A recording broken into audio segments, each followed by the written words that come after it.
여러분 안녕하세요. 저는 초정행궁에 와 있습니다. 오늘 청주에 여러 곳에 좋은 게 많이 있는데 제가 좀 간략하게 설명을 해드리고자 하는데 오늘은 초정행궁에서 여러분에게 좀 설명을 해드리고 싶습니다.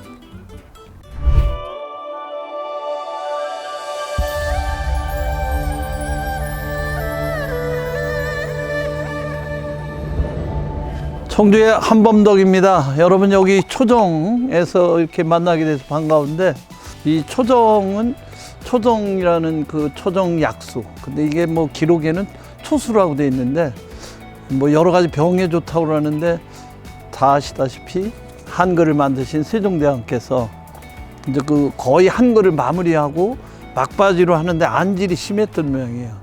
기록으로는 1444년에 여러 신하들이 권해가지고 이 청주 쪽에 초수라는데 물이 좋은데 거기 가서 치료하시고 쉬었다 오세요 이렇게 권하는데 지금 기록으로는 넉 달을 여기서 계시면서 아마 한글 창제를 여기서 마무리를 하셨다고 그러는데 그 기록을 보면 여러 가지 재미난 게 많아요.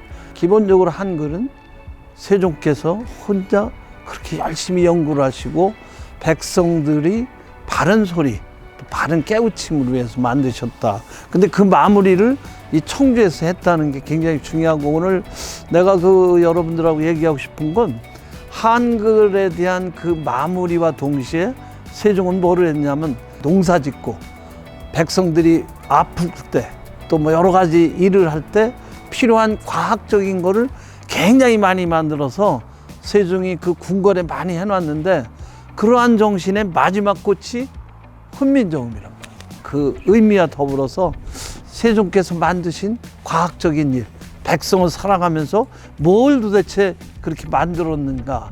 특히 여러분들도 잘 몰랐잖아. 몰랐지?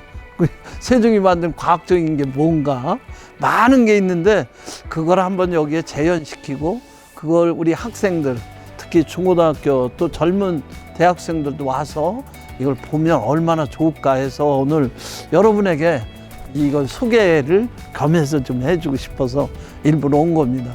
여기 건물 자체는 조선시대에 우리 궁궐 그대로 해서 마당에 여러 가지 과학기기를 해놓은 게 있어요.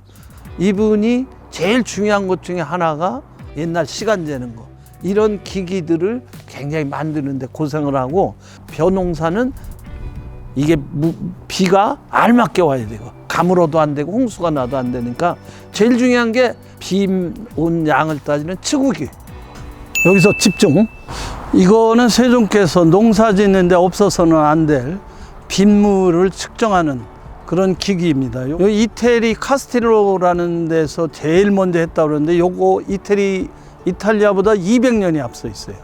이것이 중요한 거는 강우량을 측정하는 거지 요새. 근데 이 기록이 200년간 기록된 건 전 세계에서 유일하다고 그러니까 이 농사 짓는데 벼농사에서 없어서는 안 될 수전농의 치구기가 여기 현 세종 때부터 시작했고 요 옆에 있는 것은 풍기다라고 해서 바람의 방향과 바람의 세기를 측정하던 그런 기기라 두 개가 다 농업에 없어서는 안 될 물과 바람에 대한 그런 과학기기가 되겠습니다. 그 다음에 아프잖아. 아프면 치료해야 되니까 의방유치라는 책도 만들고 그 다음에 약초 만드는 것도 만드는 이런 책이 세종 때 과학책이 11종류 또 이 기기가 11기기 세종 때 그런 기록은 있는데 11개가 몽땅 지금 남아있지는 않아요. 그런데 그 세종실록을 보면서 우리가 새로 만들었는데 이 바로 초정행궁 앞마당에서 그거를 재현을 했어요. 요거는 하천에 물의 깊이를 재던 수표라는 그런 기구입니다. 이게 말하자면 요게 2자, 3자, 4자에서 10자까지 이렇게 있던 건데 대개 3등분으로 나눠서 갈수기, 평수기, 대수기로 나눠가지고 홍수가 나느냐, 가물었느냐를 측정하고 이게 현존해서 지금 국보가 현재 있어요. 요걸 그대로 모형으로 이번에 우리가 만들어서 보여드리는 겁니다. 여러분들 한번 와서 우리 학생들 또 초등학생들도 와서 이걸 봤으면. 특히 얼마나 재미있느냐면 천체 관측을 하면서 이 시간적이라는데 옛날에는 햇빛을 쬐니까 해시계. 근데 해시계는 밤에 볼 수 있어? 없으니까 무슨 시계가 필요해? 밤에도 이용이 되는 시계가 뭐냐면 일성정신이라는 건데 그게 기록에는 있는데 없었어. 근데 재작년에 서울 인사동에 피막골이라는 데서 어떤 정비 사업을 하는데 기적적으로 그게 나오게 된 거예요. 처음에는 이게 혼천인 줄 알았더니 기록에만 있는 낮에는 해로 밤에는 별을 보고 만드는 그 주야 겸용 밤낮 다 쓸 수 있는 그런 시계다. 그게 일성정신이. 그거를 재현을 했어요. 그게 바로 여기 마당에 와 있어. 한번 볼 수 있도록.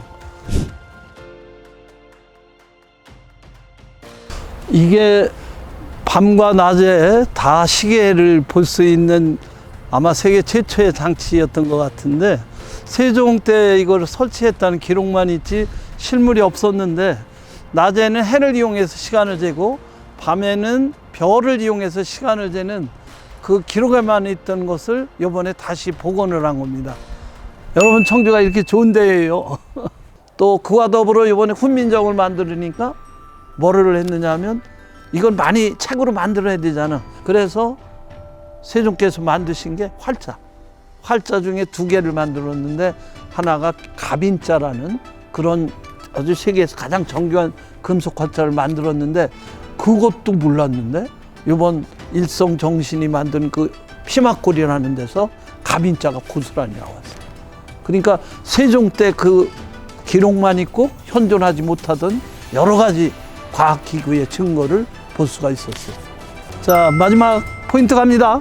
이번에 그래서 내가 여기다 두면서 세종께서 만드신 그거에 응용해서 여러분들 휴대용 해시계도 나왔다고.